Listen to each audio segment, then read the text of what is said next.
the hero of the Battle of Jutland, an admiral, and he had been the youngest captain in the British Navy since Nelson. And his portrait is here behind us over the fireplace. And we'll see all around the house memories of him, his medals, pictures of his battles. He's very much in the forefront as we go around this house. So, like many of these houses, there's layer upon layer of history. And what's marvelous is that when the Chesters could no longer cope with this house, another family came along, loved the house, and brought it to life.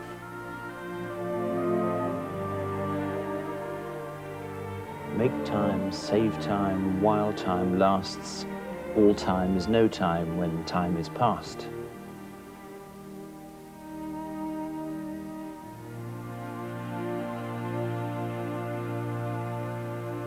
These rooms are very grand, but intimate, aren't they? Well, they're still very much lived in, but they are imposing too.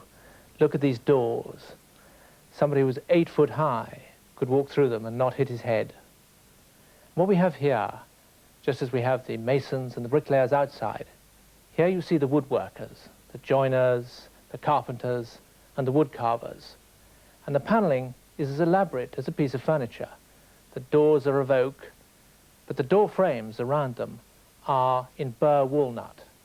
And everywhere you can see this inlay around each panel of the doors and then on the panels above.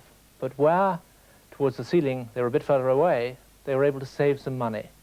And all that inlay is done in paint, highlighted with a few touches of gold. And then there's the carving. You can see the Chester rams, and then painting represented by the artist's palette, music by pages of music and musical instruments, and navigation by scientific instruments. And there's a touch of sumptuousness too. They liked rich materials, rich fabrics, and with that goes the fireplace in 4 or 5 different marbles, a pinky grey marble immediately around the hearth, veined white marble pilasters, a grey slate around the mirror, a real treasury of rich materials. The touch I particularly like in these houses is that there were always small closets where people could retire to write or to sew. And just off here is one of these little closets.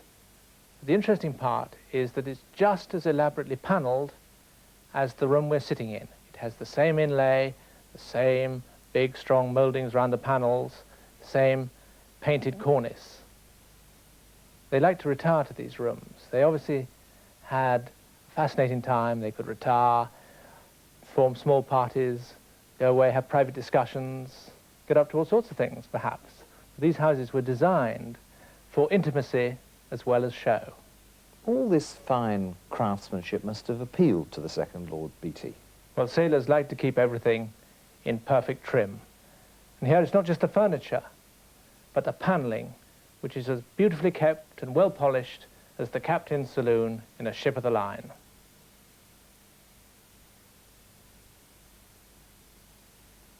The panelling continues in Lord Beatty's study. It's very much on the architectural theme of the exterior, these big fluted pilasters framing the fireplace. Again, you have this very handsome oak and walnut panelling, but on one wall they seem to have run out of money, or at least thought they'd test the observation powers of their guests, for here the panelling is painted in. And around the walls are this handsome series of sea pictures. Above Admiral Lord Beatty's Jutland desk, you can see his portrait, and then his hero, Lord Nelson. And opposite, these paintings of warships. Here, the ships of war landing troops on the island of Barbados by William Elliot. And next, the splendid canvas saluting the royal yacht. You can see this was a predecessor of Britannia, an amazingly ornate ship, but nonetheless a battleship with enough cannons in its sides to fire a series of 3 cannonades. And at the top, Nelson at Copenhagen. You can see this forest of masks as the whole British fleet sails in line to blast away at the poor hapless Danes. And everywhere there are reminders that Admiral Beatty was a great national figure.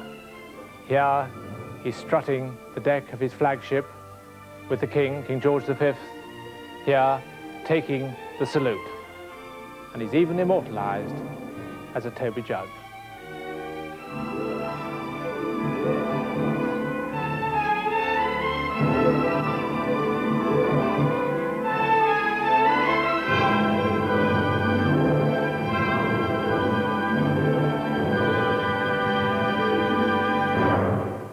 We know from the accounts of 1723 that the staircase at Chicheley was built by local craftsmen.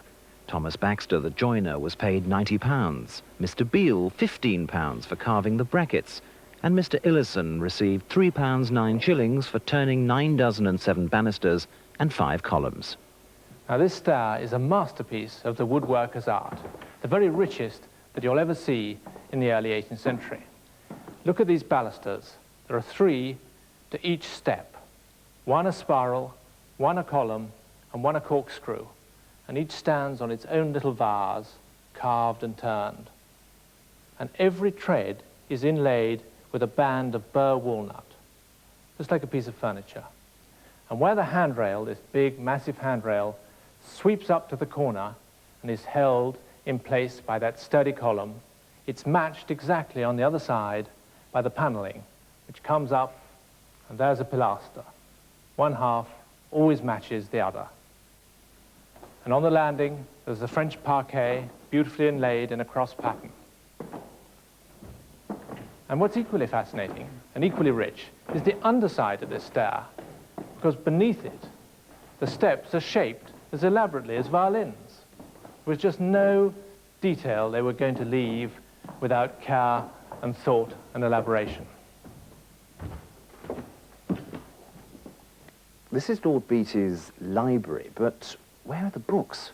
Well, this is the kind of room that every adult, every child takes a delight in, because it looks like solid paneling.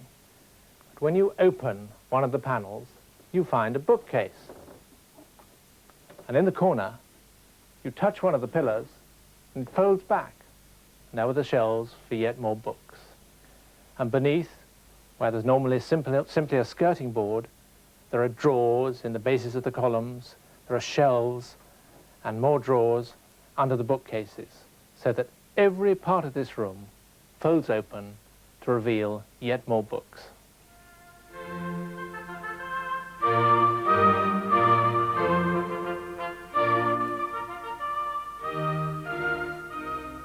Lord Beatty died in 1972, but his widow, now Mrs. Nutting, continues to look after Chicheley.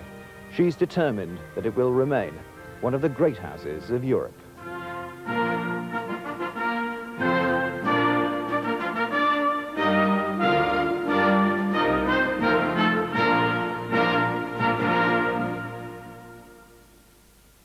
Chicheley Hall is at Newport Pagnell, midway between London and Birmingham.